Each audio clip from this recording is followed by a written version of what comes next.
All right, welcome back, everyone. Lovely to see you all. Let's start by going straight into the superpower state. So take a deep breath and either close your eyes or leave them open, whichever you prefer. And go into your superpower state, however you normally do that. So by using your word or phrase, or your anchor, or by focusing in on everything you love about your subject. Start to feel your heart opening, that expansion feeling in your chest. Feel that light shining out from you.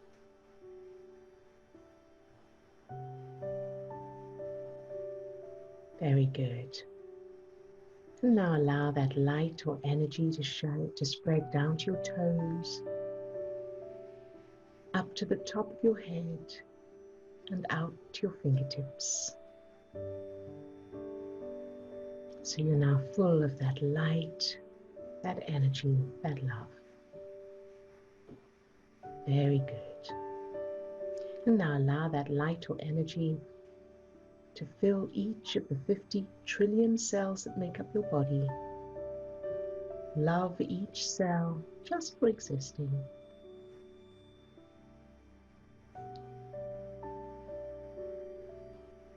Very good job. And now allow that light or energy to fill the little you, yourself as a child, any age. Love that little you just for existing, no matter what.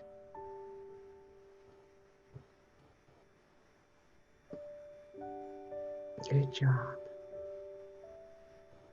And allow that light or energy to overflow from you and fill your whole childhood, shining that light into any darkness, filling every person, everything, every event, every circumstance, every experience, shining this light, loving it all exactly as it is. That's where your power is. Very good. And now allow that light or energy to fill everyone who's on the call today, those who are on camera, everyone who's off camera today, loving each one just for existing. Very, very good. All right, you can open your eyes. Good job, everyone. And I have something I wanted to share today that I forgot to share yesterday. I meant to share it yesterday and I forgot, is that we finally have, because I set it up over the weekend, we have a merchandise store, an online store with gifts, and so t-shirts and mugs and posters and stuff like that with what we teach, basically reminders, so things that you can help yourself to remember by seeing it every day, or you can give it as a gift or whatever. At the moment, it's only got 3 designs in it, but those designs are on lots of different products. And I will continue to add designs as I can. And what I want to ask is if there's anything that you think would be good on those products, let me know. I'm taking requests. so what I've got so far is Superpower Master, and the one about self-love, and then one about where am I putting my focus in the moment. So if you've got any other additional suggestions, you can find the store through our website. If you go to theremitmethod.com, you'll see in the menu there, it says inspirational, I think it says something like gifts to inspire and encourage, something like that. So you can click on that and that'll take you to the store. So fantastic. Thank you. Thank you, Lisa. Yeah, Odille, just a quick question. Ilya asked, do we also ship internationally? Yes. Well, we don't personally, but the company that we're doing it through, they have a European base. So if you're in Europe, the products will be shipped from the EU, from within the EU. All right. So hopefully, I don't know about other countries, so you could go there and just check if they ship to your country. But I know there's European and there's and the prices for Europe are in and the UK are in euros. And then of course there's America. And if you're in another country, just have a look on there to see if that's there. All right. Oh, I love my life. Thank you, Chris. Oh, Steve, would you make a note? That's a good one, of course. Yes, thank you. All right, and I'm going to. I had thought of. I can now only create what's good for me. That phrase. Now that I know I love myself, I can only create and attract experiences that are good for me. So thank you everyone for the support on that. That's the encouragement. That's great. All right, so now let's check in with everybody. Oh, and I love that one as well, Swasti. Unconditional is not an emotion, it's a power. Yes, I love that. Thank you. Another one to make a note of. I'll have to check these chats when afterwards to make a note of all of these. Thank you. And Lisa, hi, how are you today? Oh, fine. It's Tiara Tuesday. Yay. Fantastic. So yesterday, this is so interesting. I was finishing my drawing of my new book. And so I was doing deep breathing because I was listening to a Kundalini yoga class, and then I was going to do it, kind of thing. I was getting ready for it. And so then I was coloring, and then all of a sudden this memory popped up. And I was thinking about my book at the same time because I had an issue with the first book. It's a series. And so it came back, there's a lot of issues, and then I had a game developer, and then he was kind of weird, and anyway. So I had this memory, and my cousin helped me with this, and it was so interesting. In 1976, I was at their house, and this was in Central California, and this bus full of children were kidnapped and held hostage and put underground. And it was so traumatic to all of us because they couldn't find them. It was in the summertime. And it was really hard. It was really hard. So anyway, I had, because I was doing the children's book, they were held hostage. And so they found them. They were all alive. And they held the guys, there was 3 guys. Two of them were brothers that did this, and one was a mastermind. Anyway, he's still in prison. And so what happened was they're holding them for $5 million because they saw this movie, Dirty Harry. And I'm like, okay, that was a Clint Eastwood movie back in the 70s. So I was thinking, why in the heck would they do such a thing? But anyway, so I was speaking to my cousin, and she pointed out the fact that I was talking about how my game developer, he's still holding my game hostage that goes with these books. And I was like, oh my God. So before that, when I thought about that, that incident, we were all affected by it so much that I cried, when I thought about it, because it was a very traumatizing thing. So yeah, she worked with me a little bit last night about it, but I was thinking that was so strange to have that buried so deep, and then, think about it. And then we looked on the news why they did it. And that was the reason, was they're holding the kids for ransom. It wasn't for just, it was just a really weird thing. So, but all of them came out okay, but it was like hard to watch because, well, back then there wasn't that much crime as there is now. So it was very odd and unusual for this to happen. So, like I said, they're all okay and everything, but they're still survivors now, that they still talk about it, kind of thing. And then my cousin had a field trip with her daughters later on, and that bus was there. They had kept the bus where this thing had happened. So it really bothered her to see the bus too. So we found the connection where, my book and then the thing with the game developer, and then he's holding the game still hostage, but I was like, whatever, I'll just find a new game developer. But it was still kind of like there, you know what I mean? So anyway, so that was a really weird one that came up, that was so like embedded. You don't think those things happen, but it needed to come up when it comes up. But you can kind of feel when something's about to give in your energy, because you go, something's, coming to the surface, right? So that's really good. It's such a good tool to have. So anyway, that was it.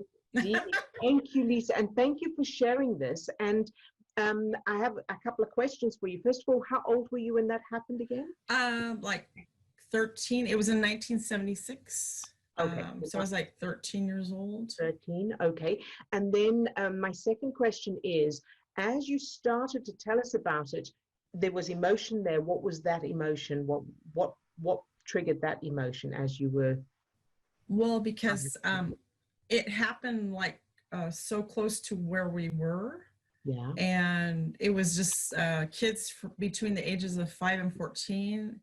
And one of the reasons why I started writing the books was because of the school shootings that were all so many of them, and it was very very hard to take because there were so many kids that were getting hurt. And so that's why I wanted to change the consciousness of kids with positive affirmations, and that's a big reason why I started 15 years ago writing kids books. So to me, it was very important to have a different mindset. So anyway, yeah, when that came up and I was having so many problems, so I was meant to look at that. And that was something that I just am blown away that I didn't see the connection there, because I said, the guy was holding me hostage with my game. And then she goes, oh my God, you said it. They were being held hostage. I was like, oh my God, I didn't see that. That's right. Yes. So very good, Lisa. And there will be others with similar experiences. So this is fantastic to help others as well. So what is the worst thing about that kidnapping, that experience? Well, to me, outside looking into them, I was feeling, oh my God, that could have happened to anybody. We could have been innocently being on the bus and somebody come in and just, you never think of those things, but, because it was hot, it was 105 and they could have all died together in the, buried in this tomb underground. So to me, it was very, very, very hard to just, because they were innocent, That's, there you go. Okay, so there's a couple of things there. So the first thing is the emotion was triggered as you started to say how hot it was. It was summer. Mm-hmm. So that's where I noticed the emotion. And number two, they were innocent.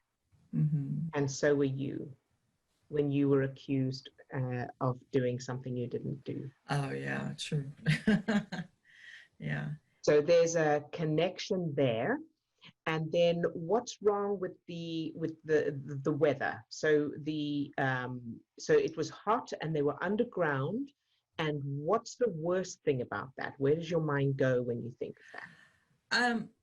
Well, my mind goes to really fast as you're speaking, my dad used to make me and my brother work in 105-degree heat in the vineyard. So it was like really hard to take. My grandma used to cry, oh my God, how could you make them work in, because they're, grape growers. So, and it would be so like we're suffering, like we're supposed to be slaves. And it was it's a whole thing. So yeah.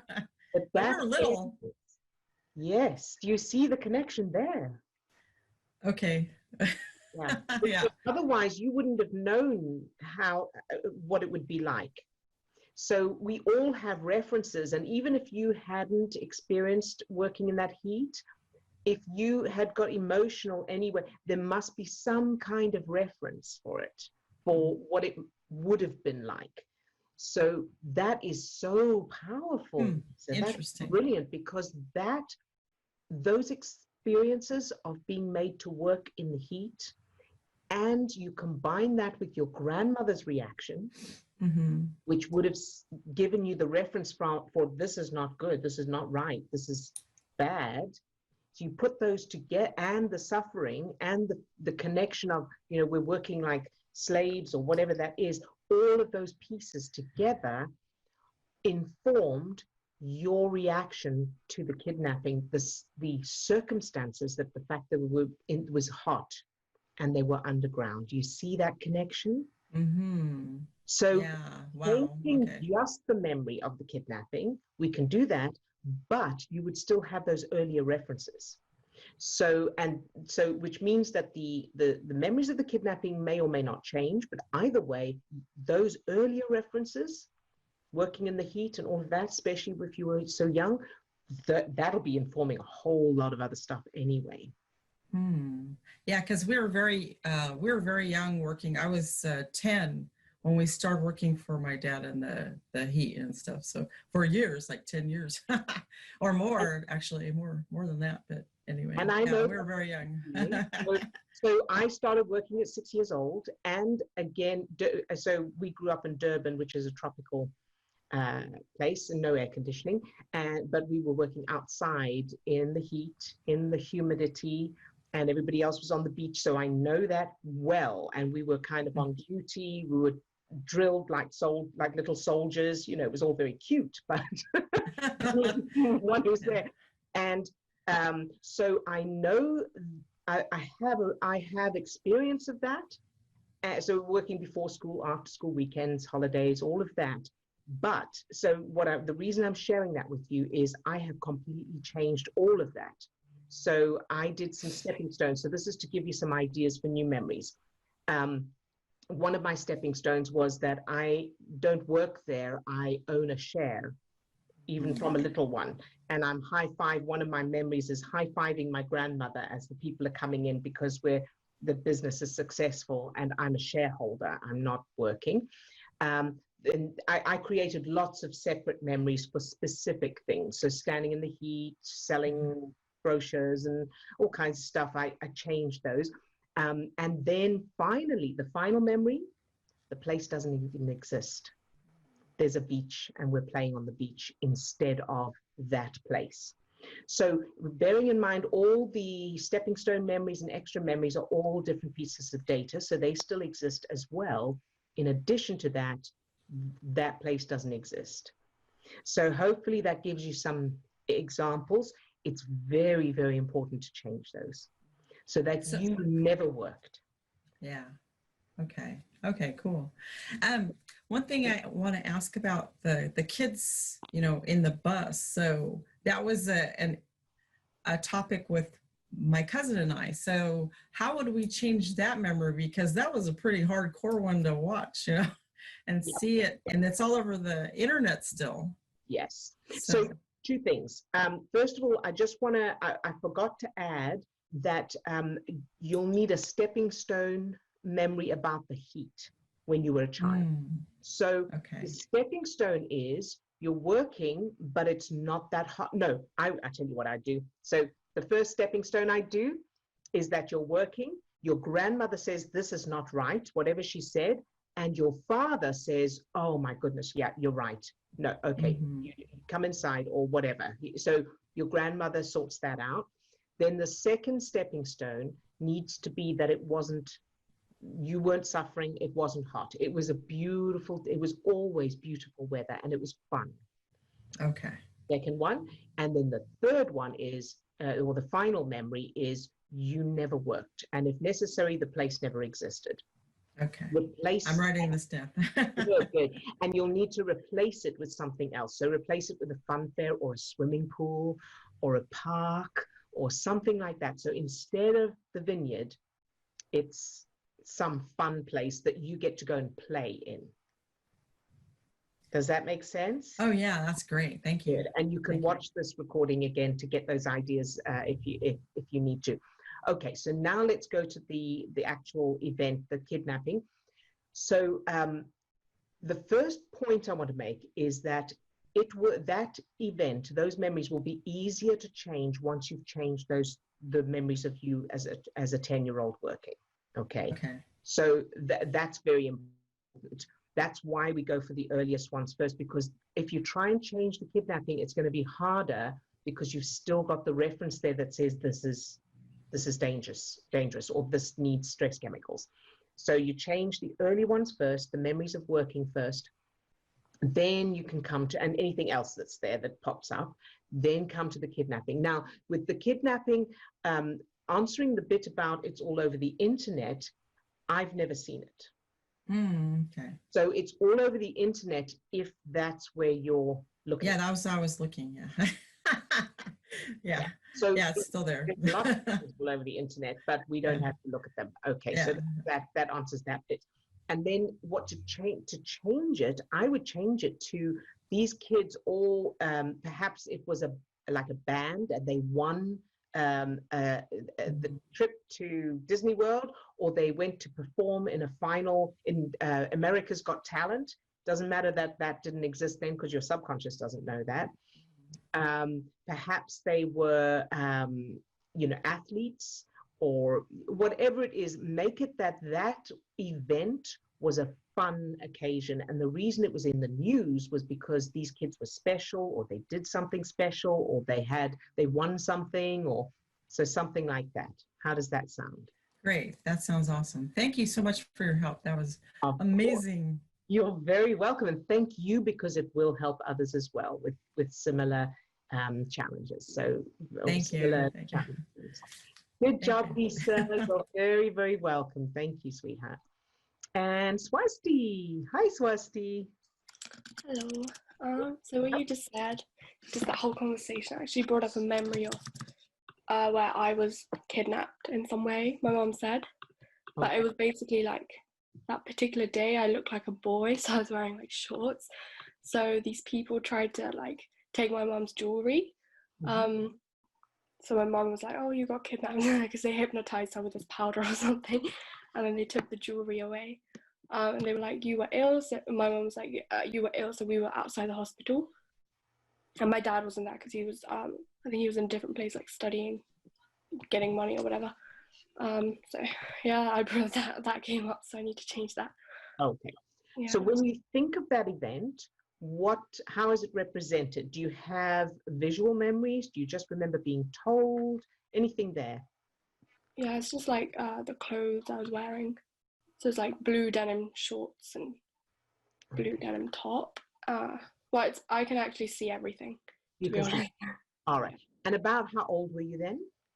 Quite young, so before my parents left. Oh, so less than 3. Less than 3, younger than 3. Okay. So whatever's there, what's the thing that stands out as the worst thing about that? What's wrong with that event, with that experience? Well, I don't know if they would have tried to, because this is like the human trafficking thing. Like they would use me like for, but actually I don't know, because they thought I was a boy, so they tried to take me. So I don't know what significance that has. Okay. But they would use like the organs and sell it to whatever. So that's quite shocking. Okay, so how did you find out about that kind of thing, human trafficking? How did you know about it? In school and on the news. On the news and then in school. On the news and in school. Okay, and what's the thing that stands out as the worst thing about it? Where does your mind go when you think of it? Obviously, there's a lot wrong with it, but I want to know from your perspective, where does your mind go? That's the worst thing that stands out. That's the thing that bothers you most. I think you're just using people for the wrong thing. You shouldn't be using people anyway, but using people, okay. As well. So using people, and what does that feel like to you? What emotions are there? That's horrific. Nobody should have to go through that. Right. Okay, good. And so I want you to feel that feeling. So being used or using people, it's horrific. Where in your childhood, and it may or may not be earlier or later than that incident, but what comes to mind first from your experience? Either you heard about it, or you witnessed it, or it happened. that comes to you that's horrific? And it may not be the same topic, remember, it may be a different topic. Being used. That's pretty horrible stuff. Like, like in the village in India, it was like there was always like rapes going on, and it was like nobody could stop that. And people, like, even if people knew that was going on, they wouldn't do anything about it. They're just like, oh, maybe it was the girl's fault. Like they just blame it on the girl, basically. Right. Okay. Good. And so, how did you know about these things? I was told. You were told. Very good. And by your mum, or by who told? Okay. So, all right. So what we want to do, of course, is change it, because so when you were told, whoever told you would have put the terror into you, because they were telling you presumably out of fear for your life and their own, experiences and so on. So they would have made it really scary to make sure that you stayed safe, right? Am I right about that? Yeah. So we want to change. What we're aiming for, the end result is that we're replacing that with they're telling you about something exciting, that this person won that, or this person was, promoted or got to go on some TV show or what. And remember, there's no limits to this. There's no, restrictions, because the subconscious can't judge something as unrealistic and can't use logical reason. So it could be anything. So you can make it really exciting and make that, whatever thing you choose, you can pick one thing, and that is what happened in each incident. So whenever you were told, it was with excitement, and it was, so-and-so went off to Disney World, or won whatever it is, or achieved such and such. Okay. How does that sound? Yeah, that sounds good. Good. Yeah, it's easy to change the shock into excitement, because it's like the same. Exactly. So that's why we do that. And or it could be that a famous celebrity that you admire, or that would have been very exciting, is visiting, and visiting people or something like that. Okay. All right. So that's the first piece to change. Then, of course, the second piece to change will be that incident when you were younger than 3, whatever, with the denim, the shorts, and the whatever you remember from that. Of course, again, change that to the opposite, opposite, positive and empowering. And again, have your mum excited telling you the story. So, when you were 3 years old, you were so cute and you won this fancy dress competition. Or something like that. You went as a little, sailor or whatever. So you looked like a boy and you had whatever outfit on, but it was that you won this competition, this fancy dress competition. So that's one example that you could use. How does that sound to you? Yeah, that sounds good. I think it's also like a piece of in the memory, there's a piece of like the person coming and like waving the newspaper with the drugs or whatever to make you. Okay, good. So change that to glitter or something fun, and so, or bubbles. So something like that, where it's like, and so you could even change that to where you were in Disney World, and it was one of the characters came by with bubbles or confetti or something fun that you as a little one would have gone, and your mum's like, look at that, you're special because so you've won something or something like that. Yeah, I can see it now. Yeah. Good. Very good. And then, of course, practice that over and over. Yeah. And perhaps they take you up on stage because you've won, you're presented with this huge teddy bear or some sort of prize, and that's what you're replacing the idea of the kidnapping with. So instead of them trying to take you from your mother, they're bringing you up on stage and your mum is going, yeah, woo, good job. Something like that. You could add that as well. Oh, that's really good. Can I just ask one more thing quickly? Of course. So today I got like extremely triggered by a lot of things. It's very sentimental responses. But there was a sequence of events, but like what came from it was like nothing is ever enough. So how do I know if I'm still not feeling enough? All right, good job. And so nothing is ever enough. How does that feel when you think of it right now? What does it mean to you and how does it feel? It just feels a bit frustrating. Frustrating, okay. It's not going to change. Or you're not going to get what you want. And how do you know it's not enough? It's never enough. Well, the thing is, like with the IQ exam, so I keep finding like these amazing resources, and then I try and implement what they're teaching, and then like something else comes up, and I think, oh, this is better, and it just keeps happening again and again. So it feels like one thing is never enough. Very good. Okay, so that's great. That's definitely a program. Okay, so now this thing of I keep coming across something and I'm going to implement it, and something else comes up. That feeling of, like you say, it's never enough because this, and then there's something else, and there's something else. Where in your childhood did you have that same feeling? And of course, it may not be the same topic.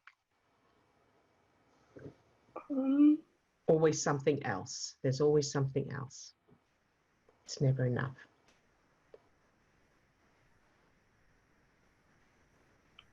Nothing comes up now. It's probably like school and like everything you had to do. So you had like the school itself, and then you had to do like everything else at the same time. So that's a possibility. And then a question for you: how old were you when your brother was born? 14. 14. And how old were you when your sister was born? Well, I was 7, but I was just about to turn 8. So. Okay, so 8 and 14. So it's possible that there's something there about it's never enough, there's another baby. How did you react when your sister was born, when your brother was born? How did you feel about him and him being born, or your mum being pregnant? Oh no, I was not happy. I was like, no. There you go. So I would say that there's something there. And the same when your mum was pregnant with your sister, or when your sister was born, how did you feel there? Oh no, I wanted a sister actually. You wanted a sibling, but I wanted a sister specifically. And then when I did get her, and then the relatives at home, like in India, were like, oh, it's only a girl. A girl, exactly. So that's brilliant, because so there's another piece there linked to it. Oh, I see it. Okay. And then they have a boy. Okay. Make sense? Yeah. Yeah. So something in your subconscious took that as proof that it's never enough, and combined it with the rest of the memories you had, the rest of the experiences, the references from the experiences you had, which is you get left behind because you're not enough. It's not enough to take you with them, whatever's there. And then of course you add the schooling in as well. So I would say stepping stone memories of check that memory of when they find out it's a girl. Make sure that the new memory is there, and notice if anything stands out that doesn't fit in with the new memory. And of course, if it does, change that. And then check the experience when your brother was born. So how did you find out about, number 1, that your mum was pregnant, number 2, when your brother was born, that it was a boy? Oh, okay. So my mom basically, the X-ray scan? Like my mom hid that from me. She was taking like the folic acid that you're supposed to take like when you're pregnant. And she wouldn't let me take the medicines downstairs. I was like, okay, so there's something going on. I looked at the medicine and I was like, for a pregnant woman. And I thought, what? And I was like, oh, you didn't tell me. And then I didn't say anything to her for a whole day. And then she said, oh, well, I'm pregnant. And I was like, yeah, I know already. I don't care. Yeah. Good. So when you first found out so when you noticed those medicines and you realized she was pregnant and she hadn't told you, what emotions are there? There's obviously some what's the word? Betrayal. Betrayal. Good. Yeah. So I would definitely change that where you don't find out that way. She tells you as soon as she finds out. She finds out and she says, oh, Swasti, I have to tell you, I'm so excited. I need to tell you something no one else knows yet. You're the first person I'm telling. That's very important.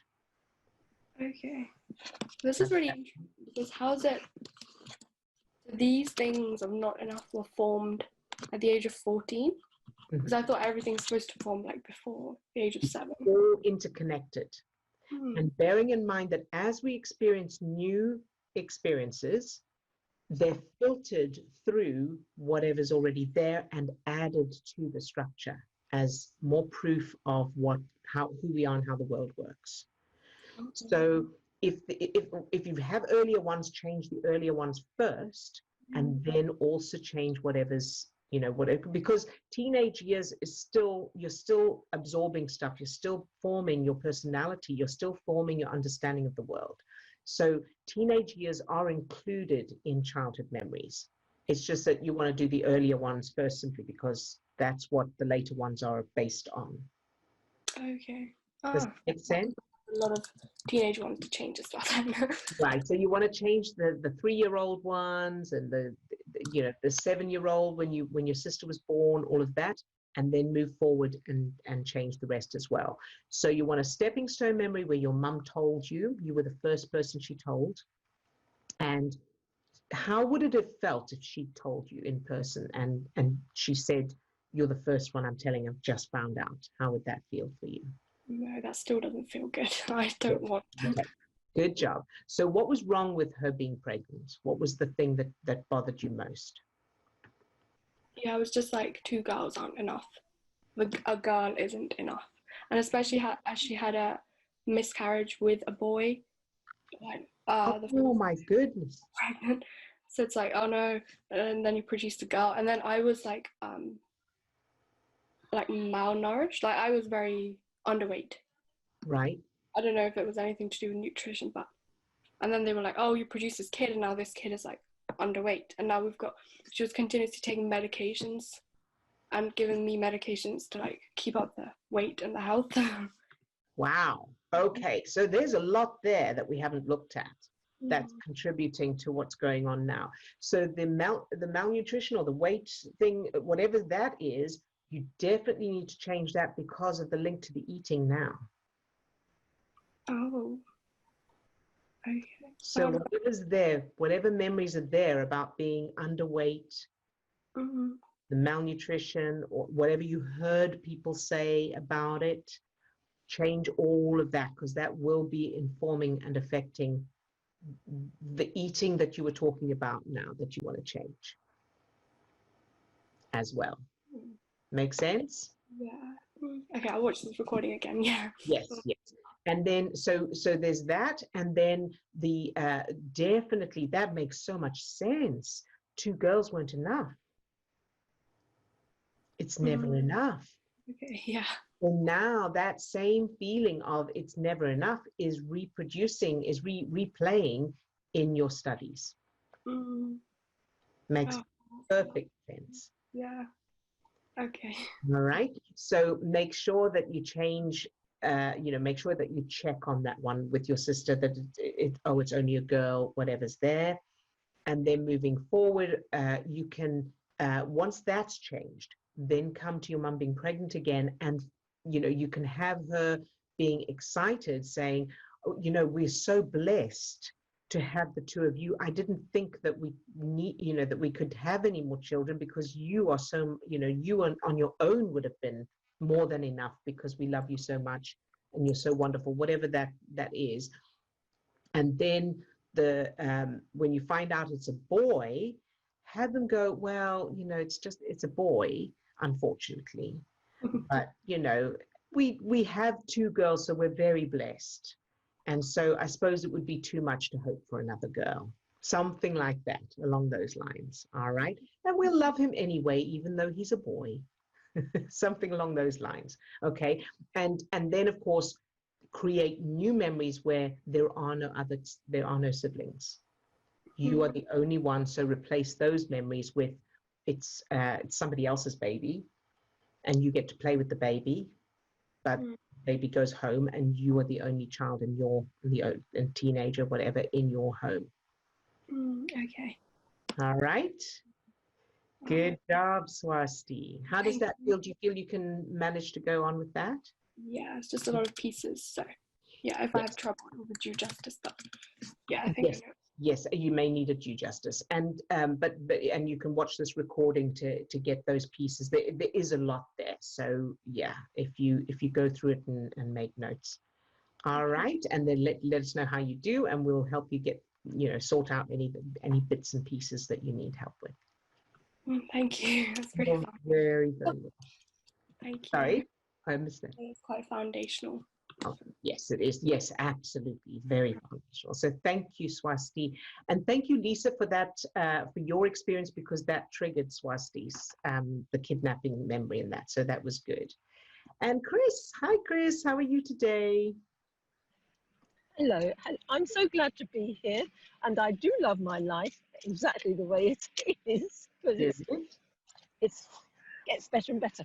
Now, I wanted to ask or tell you, bring up something about superpower, but there is a really good question there from Nick, which is sort of touching on some of the, what I want you to ask you about.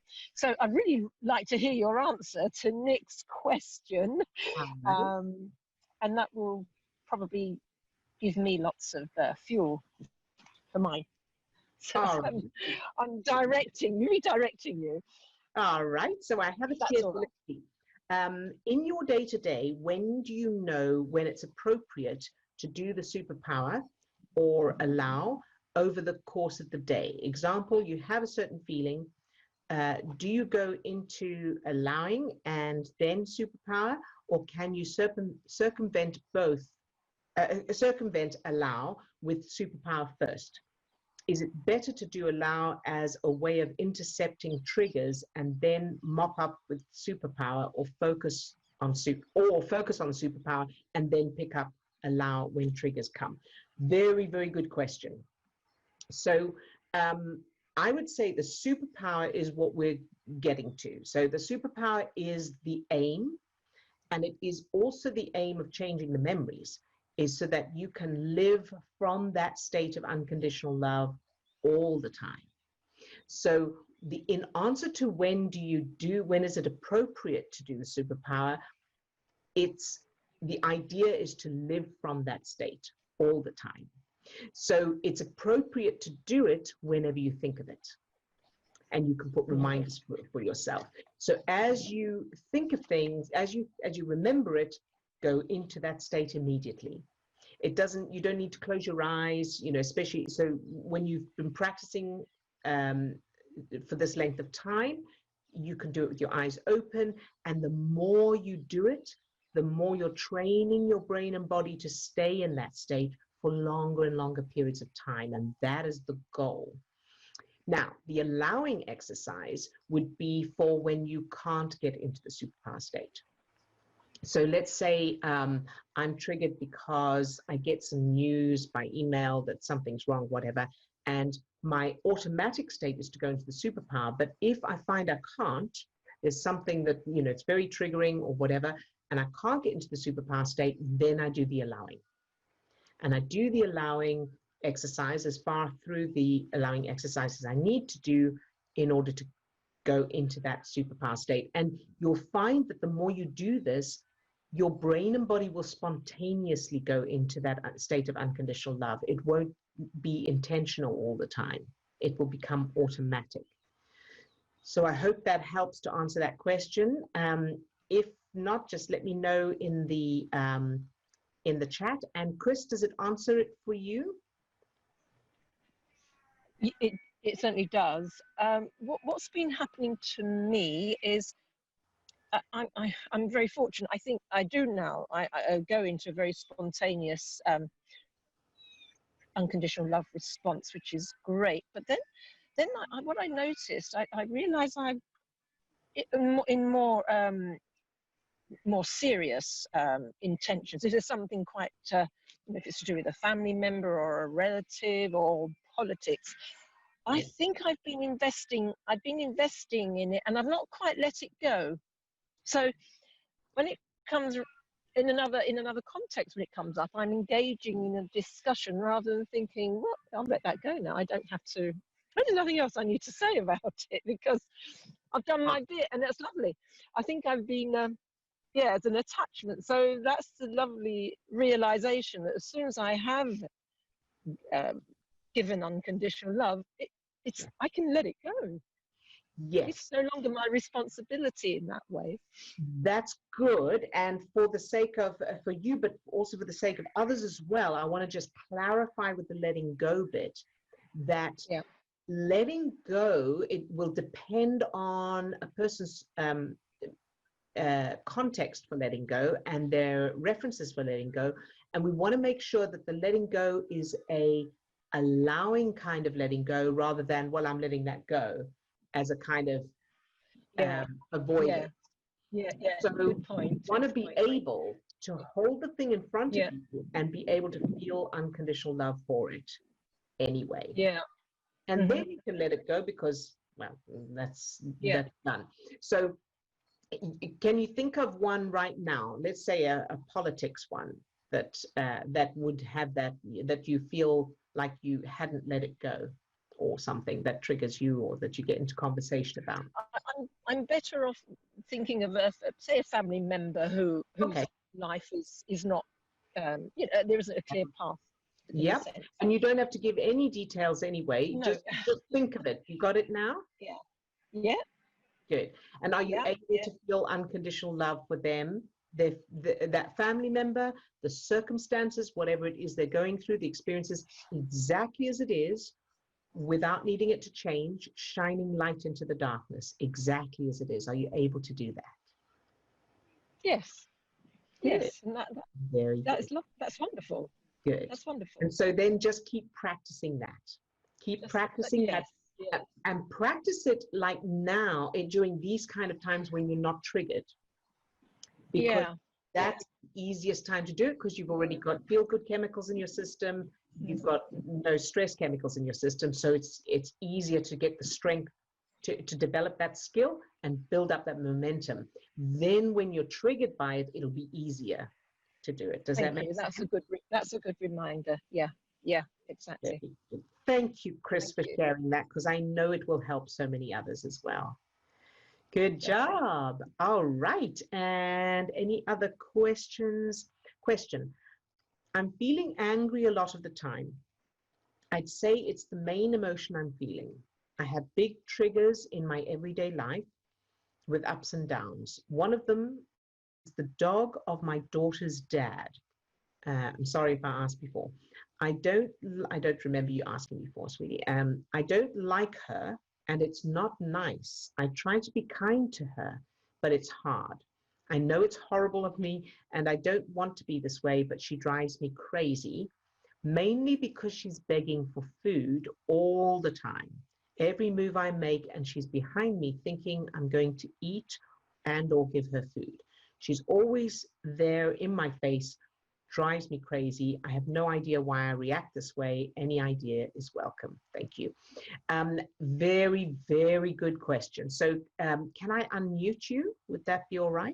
Or can you unmute yourself so I can ask you some questions, if possible? Yes. Yay. Hello.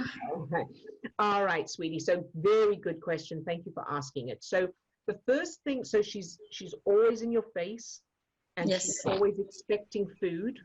Yes. Now, who does that remind you of from your childhood? And that may not be about expecting food. It could be something else, but always in your face, expecting something from you. And if nothing comes up, that's okay too. I really don't know. Okay. I don't know. That's all right. So if this dog was a human, who would it be?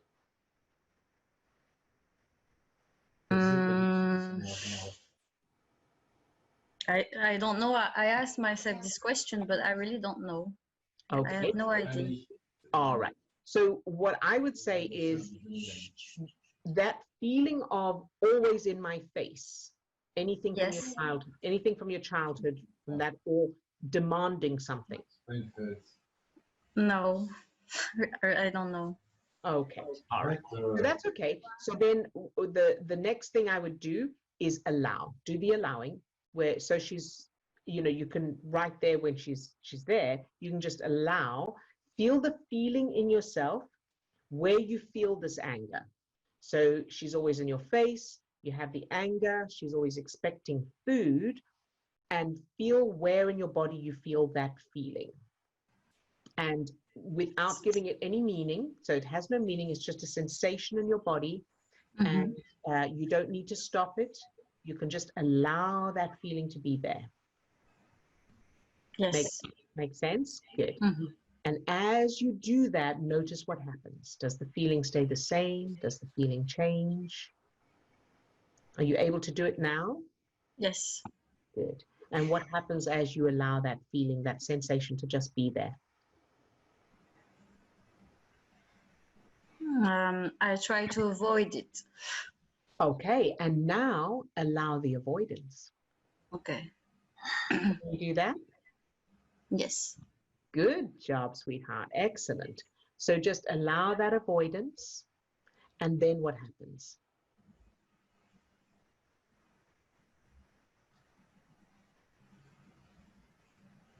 I'm calmer.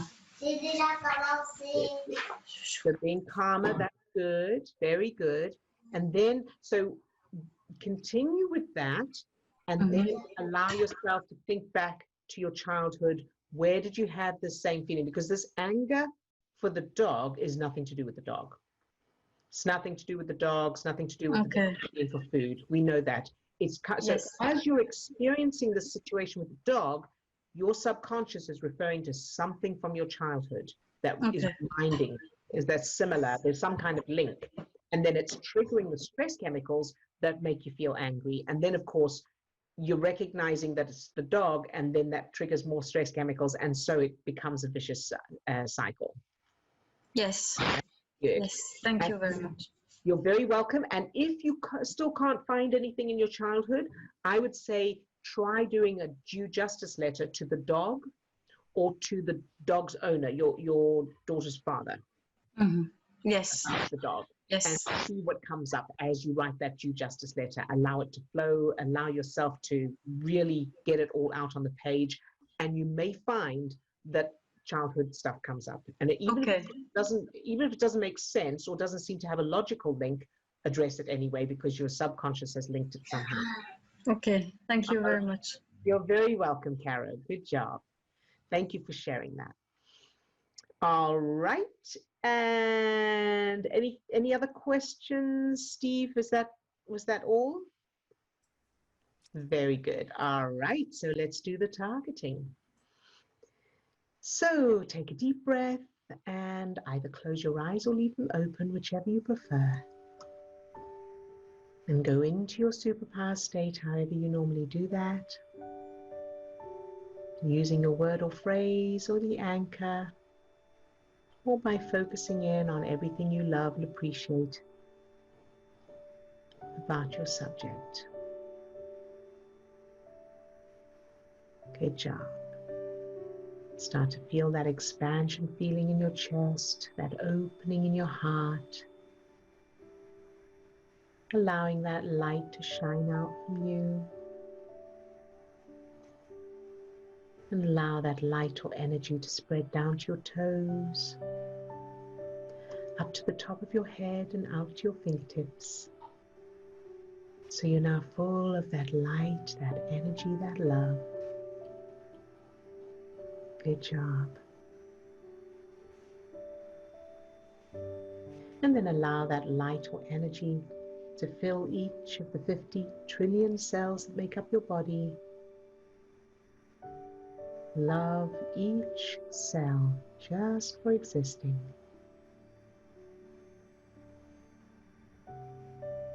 Very good. And now allow this light, this energy to fill your subject with that same light, that energy. And then imagine your subject doesn't want to be with you, or they don't have the qualities you love and appreciate about them, and keep them filled with this light, this energy anyway, loving them exactly as they are, no matter what. Very good. And now let's go to Lisa. Fill Lisa with the same light, this energy. From the tips of her toes to the top of her head and out to her fingertips. Love Lisa just for existing.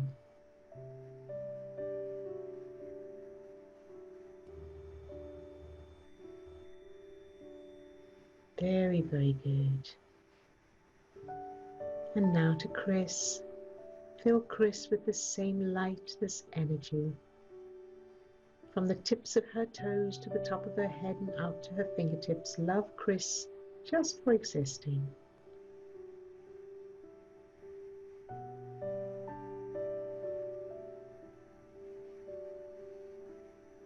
Good job. And now to Swasti. Fill Swasti with the same light, this energy. From the tips of her toes to the top of her head and out to her fingertips. Love Swasti just for existing.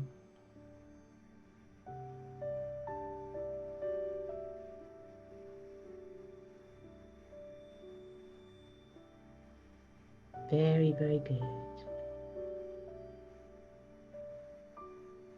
And now to Carrie. Fill Carrie with the same light, this energy. From the tips of her toes to the top of her head and out to her fingertips. Love Carrie just for existing.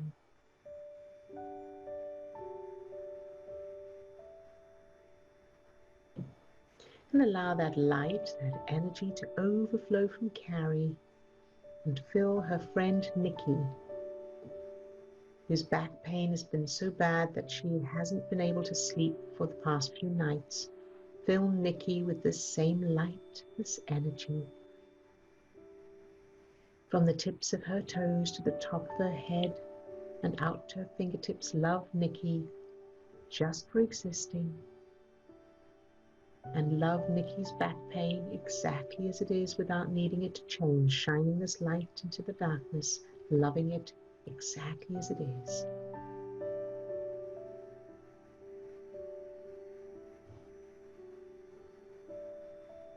Very, very good. Good job.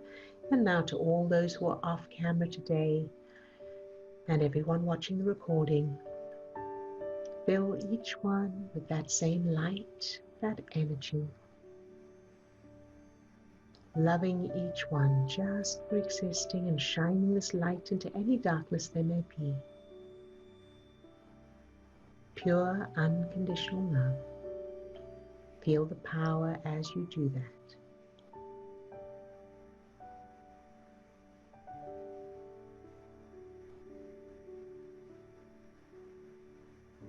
Very, very good. And now think of yourself later today, whatever you'll be doing, whatever you'll be feeling, whatever you'll be experiencing, and fill that version of you with this same light, this energy, this love, no matter what. Shining this light into any darkness. And allowing this light, this energy to shine out from that version of you, filling everything, everyone, every experience, every circumstance around you. Shining the light into any darkness and loving it all exactly as it is.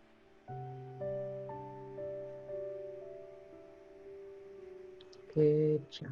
And surge. Very good. And surge again.